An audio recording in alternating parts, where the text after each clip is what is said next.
অঞ্জন জানা ভিডিও বানায়, অঞ্জন জানার ভিডিওতে প্রচুর ভিউ হয় এবং ইউটিউব এবং ফেসবুক দুটোতেই খুব ভালো ভিউ হয়। তো অঞ্জন জানার ইনকাম কত, এটা যদি মানুষ জিজ্ঞেস করে এক কথায় কি বলবে? ইনকাম স্পেসিফিক মানি না বললেও একটা স্পেসিফিক কিরকম হয়? অ্যাকচুয়ালি আগে ফেসবুকেও ভালো ইনকাম ছিল, আজ আচ্ছা। থেকে 9 মাস আগে আচ্ছা সেখানে একটা ভালো ইনকাম ছিল, কিন্তু যখন ফেসবুকে, যারা অনেকে কম জানে, এখন অনেক টাকা কমিয়ে দিয়েছে। আচ্ছা।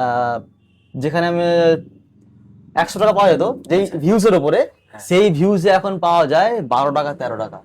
বাবা। কত পরিমাণে কম, হ্যাঁ, মানে এত কম। আর তার কারণ কি হতে পারে?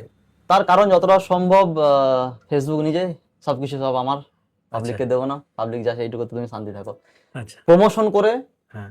যে প্রমোশন করি এটা থেকেই মেন এখন আর্নিং সোর্স। বাকি ফেসবুকের টাকায় ওই আমার মহাকালের গঙ্গা জল হয়ে যায়, সানজল। আচ্ছা। আর হ্যাঁ।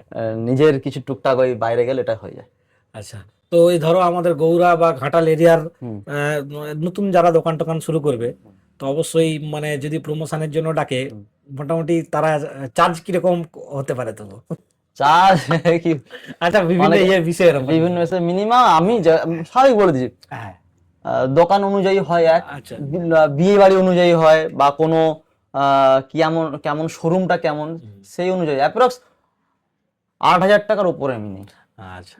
এখন নেই এই- স্বাভাবিক। অনেকে তো ছোট ছোট চ্যানেল তারা 3,000 2,000 করে নেয়, আমার এতটাই আমি স্বাভাবিক 8,000 টাকার উপরে কোনো যা বাইরে থেকে অ্যাপস বা এই ধরনের কিছু প্রমোশন আসে আসে, এগুলো আমি করি না খুব, মানে আগে করতাম। আচ্ছা। ওতে কি হয়, যেমন অনেক কিছু আছে, 1x বেট ফেট নানা রকম এজ আছে, মানে জুয়ো টুয়ো হয়। হ্যাঁ। সেখানে চ্যানেলের হয়তো কোনো দিন বাই চান্স সেই অ্যাপের উপর সরকার হয়তো কোনো লাগিয়ে দিল, ব্যান করে দিল, আমার যদি সেই যে লিঙ্ক থাকে সেই কমেন্ট বক্সে, আমার চ্যানেলটাও রেজিস্ট্রেশন মোডে, মানে এটা ডেঞ্জার জোনে থেকে যায়, সেক্ষেত্রে করি না। আচ্ছা। এবার যেগুলো বড় বড় একদম, সেগুলো আমি করতে পারি না, আমাকে বলবেও না, আমি কি জাস্ট সামান্য ছোট্ট একটা আমাকে বলবেও না আমাকে।